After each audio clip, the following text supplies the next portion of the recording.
Marcus Aurelius made an observation that changed how I see the world.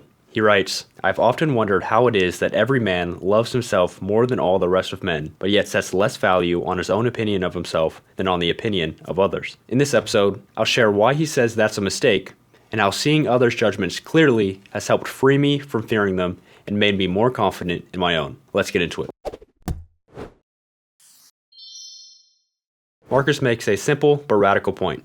My own reasoned judgment should be what I trust most. That's my inner compass. Yet I often hesitate to act or be myself in social settings because I fear how I'll look in the eyes of others. Marcus warns against this when he writes, "But thine is nearly finished, though thy soul reverences not itself, but places thy felicity in the souls of others." In other words, life is short, yet instead of being happy with who I am, I let my happiness depend on what others say or think about me. But what is the solution to this issue? Marcus advises, penetrate inwards into men's leading principles, and thou wilt see what judges thou art afraid of, and what kind of judges they are of themselves. When I fear someone's judgment, I should look closely at who they are, what they value, and why. Marcus again writes, "When another blames thee or hates thee, or when men say about thee anything injurious, approach their poor souls, penetrate within, and see what kind of men they are. Thou wilt discover that there is no reason to take any trouble that these men have this or that opinion about thee." Once I see their values laid bare, their habits, biases, and why they think this or that is good or bad, it strips away the power of their judgment. Because what once felt like a mysterious verdict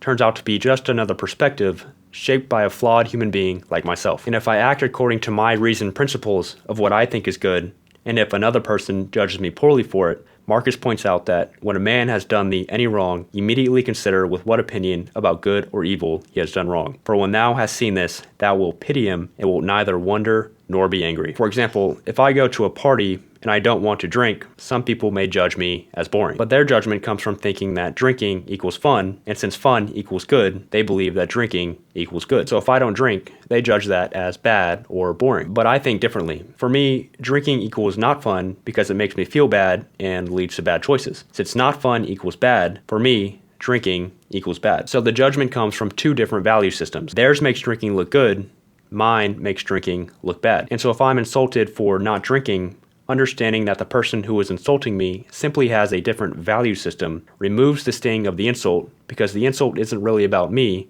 it's more about how they see the world. And more broadly, in other scenarios, if I can see where someone's judgment comes from, I can view it just as their perspective, not a final verdict on my character. Marcus further writes that, "Do not have such an opinion of things as he who does thee wrong, or such as he wishes thee to have, but look at them as they are in truth." I shouldn't be bullied by another person's perspective or give in to what they want. I should see the truth for myself and stick to it. And so my takeaways are this.